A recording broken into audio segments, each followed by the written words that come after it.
Vous découvrez le cours d'eau, la Rasse, qui serpente en fait la commune de Tain-l'Évêque. C'est notre rendez-vous. Merci pour l'accueil d'aujourd'hui. Et je vous présente le maire de cette commune, Jacques Denoyel. Bonjour. Bonjour, Ah, merci à vous. Alors nous sommes ici dans un magnifique coin, ce coin Oui, qui fait partie de votre commune. C'est le coin Marais, c'est ça, on peut dire oui, ça? c'est ce que l'on appelle le Marais. J'ai souhaité absolument, à travers, vous avez visité différents endroits de la commune et je souhaitais absolument que vous puissiez découvrir ce lieu qui est pour moi idyllique dans le sens où les gens peuvent faire des promenades, que ce soit à pied, à cheval. Enfin, c'est ce que l'on voit à travers les week-ends et les gens même qui n'habitent pas la commune connaissent bien ce secteur pour ce côté qualité vis-à-vis de la nature. Alors, je parlais justement de la Rasse. Ici, nous, on est sur un sentier et la Rasse, elle est Elle des est deux de côtés. chaque côté, puisque là, la race passe à travers les marais et alimente un petit peu toutes les propriétés qui bordent et où la race serpente avec ses courants et ses sources également qui existent. Coin de biodiversité ici, Oui, tout pour à vous, ça fait. c'est Ici, génial. on a le côté grenouille, on a le côté poule d'eau, on a le côté canard, on a diverses faunes et flores qui serpentent le marais, là.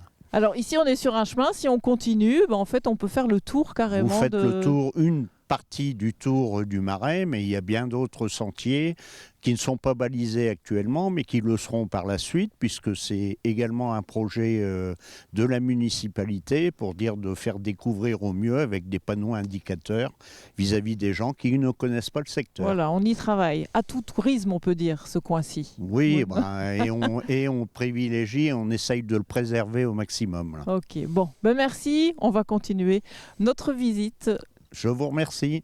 Jacques Denoyel, nous voici dans le cœur du village, après l'aspect bucolique juste avant. Présentez-nous un peu votre commune. Combien d'habitants ici? Alors 767 habitants exactement. Vous avez Bon, il encore. va y avoir un nouveau recensement qui va Oui, se faire en 2023.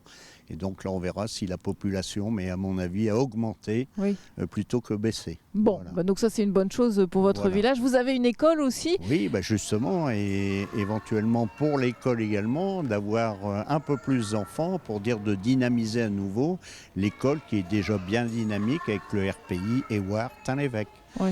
Il y a à peu près 40 enfants de chaque côté, donc ça fait un RPI de 80 enfants sur l'ensemble des deux communes, et c'est une bonne chose. Ouais. Et donc si de nouveaux parents arrivent, ce ne sera que mieux de ce point de vue-là. Oui, c'est ça. Parce qu'une école pour un village, c'est un tout en fait, hein. C'est la vie. C'est une partie de la vie du Ouais. village, malgré tout. Un village où il n'y a plus d'école, c'est triste. Alors, il y a un petit projet aussi d'aménagement d'un terrain avec des jeux, mais à la fois pour l'école, réservé à l'école, mais Voilà. après pour le public aussi. Tout à Enfin, fait. C'est-à-dire que votre c'est une population. décision qui avait été prise avec l'ensemble du conseil municipal, où en fait on voulait aménager pour l'école, mais également que les gens qui ont de jeunes enfants et qui ne mettent pas forcément leurs enfants au niveau de la commune puissent participer lorsque l'école est fermée. Voilà. Ok. Et Pour encore, donner possibilité au plus grand nombre de personnes et d'enfants.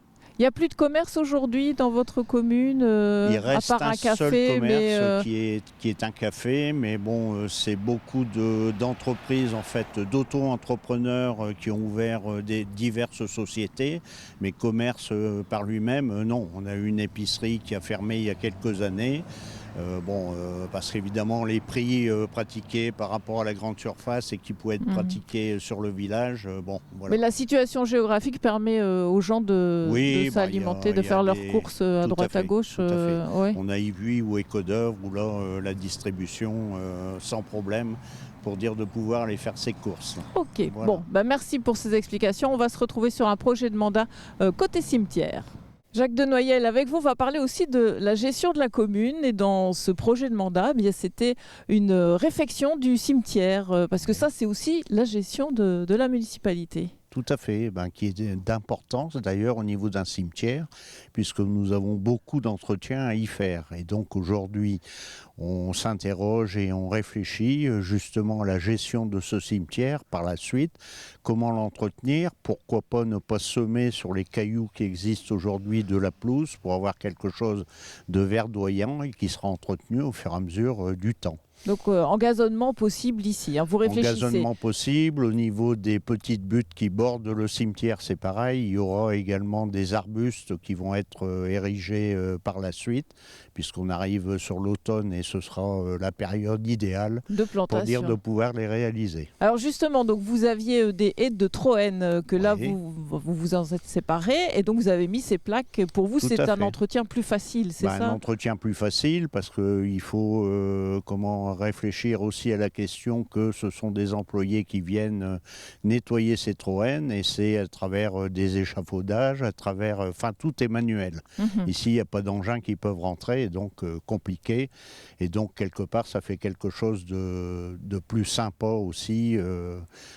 Moins d'entretien, mais également, je dirais, le côté sympa du point de vue visuel pour l'ensemble des gens qui viennent rendre visite à leurs proches. Alors, votre cimetière aussi va doubler de surface. Il y a un projet Oui. d'agrandissement. Oui, tout à donc, fait. ça, pour vous, c'était important aussi. Oui, c'était important parce qu'aujourd'hui, on a parfois des demandes qui sont faites pour des caveaux.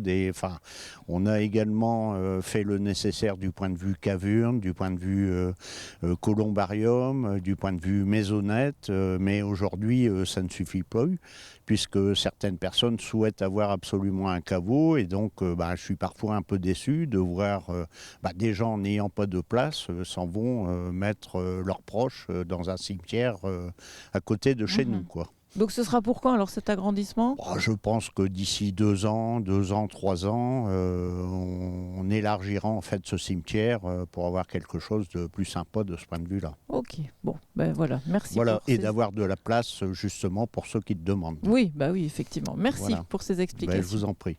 Nous voici à l'intérieur de l'église de Tain-l'Évêque, l'église Notre-Dame de la Visitation. Et je vous présente André Denimal. Ça va bien, André? Ça va, ça va. Alors, vous connaissez bien cette église parce que vous et une autre personne, c'est Roger. Avec Roger Dupont. Voilà, avec Roger Dupont, eh bien, vous avez remis à neuf, on peut dire, l'intérieur de cette église. Un beau Exactement. travail quand même. C'est bien ça, oui. Combien de temps ça a duré? 2 ans. Ouais. Vous Ouais. étiez là quand alors? Le Moi, matin? je venais du matin, de 7h30 à midi, tandis que Roger Dupont, lui, il venait toute la journée, du matin au soir, lui.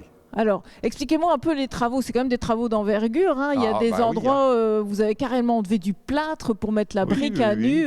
Oui. Oui, mais c'est un boulot colossal quand même, ça. Ah ben oui, on s'en est sorti quand même. Ouais. Et pourquoi vous aviez envie de faire ça? Parce qu'au départ, Roger Dupont était tout seul pour le faire. Et puis, il m'avait demandé des conseils, parce que bon, c'est son métier, lui, forcément, il travaillait à l'EDF. Donc, je lui ai proposé de lui donner un coup de main. Voilà, tout simplement. Et donc, ça y est, cette aventure démarre. Alors, quand vous démarrez, vous êtes dit, bon, il faut qu'on continue. Vous n'avez pas eu un moment en disant, oh, ça va être trop long, on va arrêter, non? Non. Quand on commence quelque chose, on le finit. Oui, mais elle représente quoi pour vous, cette église? Parce que vous êtes d'ici, du village. C'est un bâtiment communal, déjà. Hein. Je ne l'ai pas fait par conviction religieuse, mais parce qu'il fallait le faire, finalement. Ouais. Oui. Donc, le plâtre pour remettre les briques à neuf, et puis après quoi? Les plafonds, nettoyer les plafonds, faire les sols, tout ça? Oui, refaire le carrelage, démonter l'ancien carrelage, enlever de la terre, refaire une dalle en béton, puis recarreler dessus. Et puis, bien sûr, comme vous voyez, la nef, c'était du plâtre. Le plâtre a été enlevé par Roger Dupont, puis après, il a tout brossé les briques à la brosse de fer, et puis on a refait les joints. Voilà. Ok. Et quand vous revenez aujourd'hui dans l'église, il y a une Je certaine... regarde partout. Ouais, voir quoi? S'il y a des petites choses encore à refaire ou... Ah, il y en a encore, Oui. Oui. Ouais, mais ça sera plus vous cette fois-ci. Ah non, parce que non. On a compris.